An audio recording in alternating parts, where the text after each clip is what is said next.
Recientemente, Actualidad Agropecuaria, en el centro de la provincia del Chaco, participó de una reunión informativa que trató el tema de toxicología en la ciudad y el campo. Allí dialogamos con sus disertantes.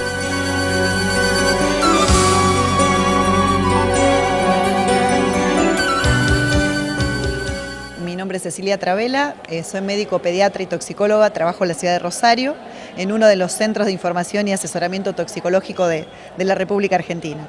Y bueno, fuimos invitados a esta jornada con la finalidad de resaltar el riesgo que normalmente tiene la manipulación de sustancias tóxicas de uso diario, ya sea en el campo o dentro del hogar. Así que intentamos resumir un poco el riesgo al que nos exponemos cada día con, por ejemplo, los plaguicidas que usamos para el control de las plagas domésticas. O sea que hablamos algo de hormiguicidas, garrapaticidas, piojicidas, algunos otros plaguicidas para control de escorpiones, y también le hicimos hincapié al gran tema que nos preocupa, que es el uso de los medicamentos. El uso cuando esto ocurre por cuenta y orden de la población, sin el correspondiente asesoramiento médico, la automedicación y el uso de otras drogas, las drogas ilegales, del que también hablamos, en el marco de qué cosas nos preocupan los toxicólogos cuando recibimos la consulta, ¿no? Desde la droga ilegal, las drogas legales como el alcohol, que nos preocupan mucho porque nuestros niños consumen a edades cada vez más tempranas mayores cantidades de alcohol, y de las otras drogas ilegales también. Y bueno, y con respecto enmarcado esto también en el tema de qué ocurre con los agroquímicos que se usan en el campo, que es un tema que preocupa a la población general. ¿Qué podríamos hablar de similitud justamente entre lo que se aplica en el campo y lo que se aplica en el hogar, la toma de conciencia por parte de quienes usan todos los días? Claro, justamente se trata de la misma familia de tóxicos, entonces ese es el primer punto a tener en cuenta, ¿no? La misma familia de químicos sería los que usamos en el campo, los que usamos en la casa, solo que contrariamente a lo mejor a lo que uno piensa, está mucho más regulado el uso del agroquímico en el campo, más allá de que se puedan cometer infracciones y que se haga mal uso y que se desoigan los consejos agronómicos, ¿no? Pero está más regulado el uso del fitosanitario, del agroquímico que se usa en el campo, que el del hogar, porque el hogar corre por mi cuenta y riesgo. Lo compro muchas veces sin el asesoramiento indicado o sin prestarle la debida atención a la etiqueta del fabricante. Se usan en lugares cerrados, habitaciones, baños, cocinas, lugares donde nos quedamos, habitamos, respiramos, tocamos, tenemos a nuestros hijos y a nuestras mascotas en ese mismo sitio donde aplicamos sin ningún tipo de control y no sabemos la cantidad que estamos colocando de tal o cual piretroide o inclusive órganos fosforados en el interior de nuestras casas. Y hablamos por allí de sustancias con alto poder residual. Muchas veces la gente dice, si no tiene olor, no hay problema. Claro, eso es un grave error. A veces justamente el error está en pensar que si no hay olor, no hay químico, cuando en realidad a veces el olor es un aditivo que se agrega con una finalidad, es avisar justamente que ese químico está presente. Lo del no olor es una cuestión de confort o comodidad, pero no tiene que quitar del foco lo más importante, que es el agroquímico sigue siendo el mismo, no importa que huela diferente porque se le quitó tal o cual aditivo, no es eso que no le quita peligrosidad a una eventual intoxicación.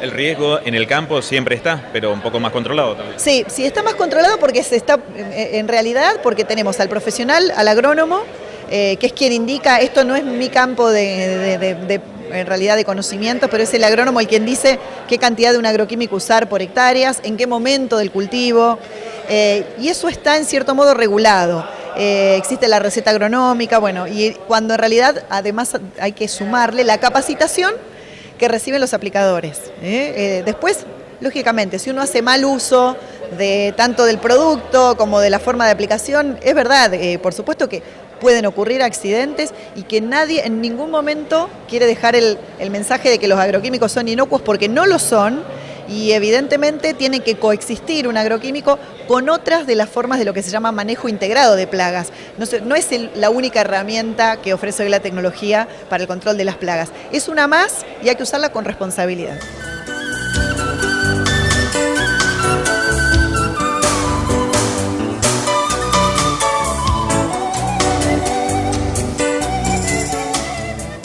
¿Qué pasaría mirando a Argentina en general sobre las consultas toxicológicas o riesgos o bueno ya casos concretos y complejos, digamos, donde la gente está intoxicada? ¿Proviene del campo o de la ciudad más? ¿En qué proporción?